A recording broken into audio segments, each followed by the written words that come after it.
board members. Yesterday, we held the budget workshop, the first day of it, and we will continue that on Wednesday. The budget workshop and the outcome of that process and the direction that the board made at that time caused me to really reflect on the process overnight, and I just wanted to be able to share with you some of my reflections. And I give these reflections with the full acknowledgement that the CAO, that the board is the final decision maker on where we go with the budget, and that my role is to provide you with the best information possible. I feel that the CAO's role is only as valuable as your confidence in my role and my ability to deliver you good information.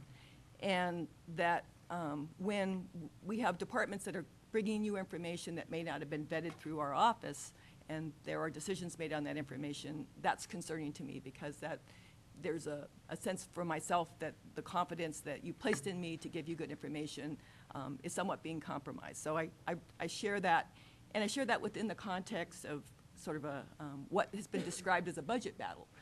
And I really feel that I have been remiss if there is a sense in the county that we are in a budget battle. I really believe we are in a budget development process, and that is not a battle if it's done correctly. I really want to recognize and acknowledge all the departments that played the game, played the process, and that they did not come before your board and did not ask for more than their targets. And I think it's important to talk about what is the target. And the target is not a number that comes from me.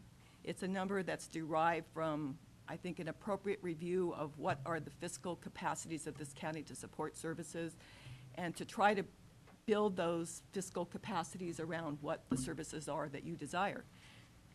So over this past year, since 1 year ago, because we started the the budget development process for fiscal 10-11 back in September, and through that process we created all these things called Tier 1s, Tier 2s, and Tier 3s. And through that process we identified targets. And then those targets became modified through time, because when departments were able to achieve sustainable savings, that had one consequence. When departments did furloughs, that had another consequence. And we wove all those together. And while I don't bring that whole matrix of decision-making to your board to reflect upon, I want you to have confidence that what happens in that targeted number is they are not a number without substantial complexity and substance behind it. And so when we bring those targets to you, they really are being brought to you in a very thoughtful manner.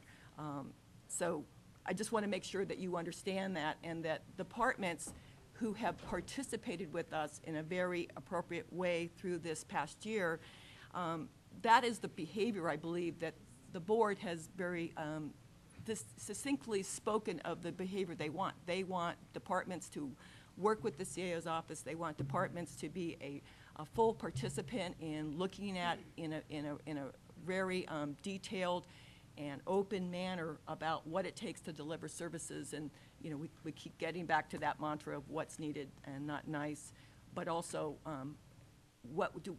how do we really provide for that? And so I think it's really important that, you know, that the behavior that departments who play with the process, who have the discussion with the CAO's office, and every department in this county has been, since September of 2009, engaged in looking at the plan that they needed to work on in order to achieve their target. That's every department except for one, and that was the department that came to you yesterday to raise their concerns. And so I think it's important to recognize what behavior we are rewarding in that process. And the behavior I want to reward is the behavior of departments who have submitted plans, who have worked on plans, who have identified how they can change, how they deliver service, how they can fit into the fiscal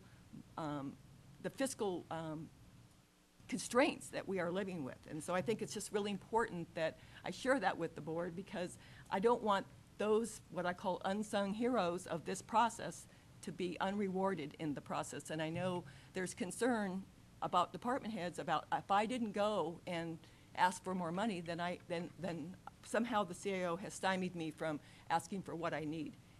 And that is, I think, a message that we need to be careful about what we do how we send it and what behavior we reward in the process. So I just wanted to make sure that, that those departments that have been coming to the table and really doing hard work understand that how much I appreciate them doing that, and that is the behavior I believe that the board has asked departments to demonstrate.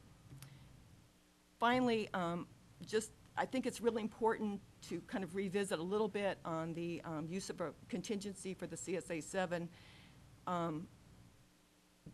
What is the message that we're sending when when at one moment we use contingency to fund a non-mandated service, which is outside of the county responsibility, albeit very important and very needed, when we have a source of funds through the CSA 7 that could fund substantially those services. And I really want to ask the board to continue to consider that and to think about that. When CSA 7 has $7 million in reserves and fund balance, and the entire county's fund balance reserves is $13 million, who are we putting at risk for using contingency on behalf of? So I just think it's important to make sure that I kind of put that into context. I don't know that I did a good job of it yesterday for you, so I wanted to make sure that today I kind of outlined that. And if there's any more discussions, we can have it tomorrow. Yeah, let's talk about it tomorrow, but if you did make that distinction, it was lost on me. And I think that's a wise counsel to use the CSA dollars versus the contingency. Okay. Thank you. That's my budget update.